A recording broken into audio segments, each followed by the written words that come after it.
নড়াইলের লোহাগড়া উপজেলার নোয়াগ্রাম ইউনিয়নের বাসিন্দা আলপনা খানম। তার স্বামী খন্দকার সজীব হাসান। ৩ বছর আগে বিয়ে হয়েছিল তাদের।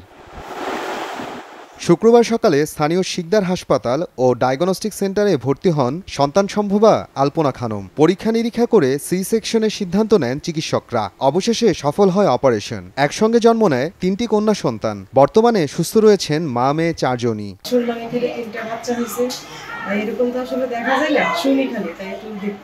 আমার নাতি 3টি কন্যা সন্তান হয়েছে, আলহামদুলিল্লাহ আমরা এতে খুশি। বাচ্চা 3টে সুস্থ আছে, আমি এতে অনেক সন্তুষ্ট। আল্লাহর কাছে লাখ লাখ শুকরিয়া আদায় করি, কারণ এরকম তো সবার ভাগ্যে হয় না।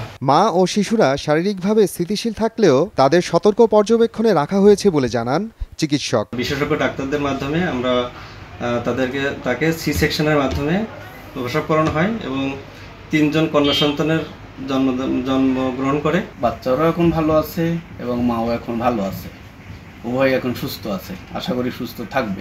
সদ্য ভূমিষ্ঠ 3 কন্যা সন্তানের নাম রাখা হয়েছে ফাতেমা, খাদিজা ও মরিয়ম।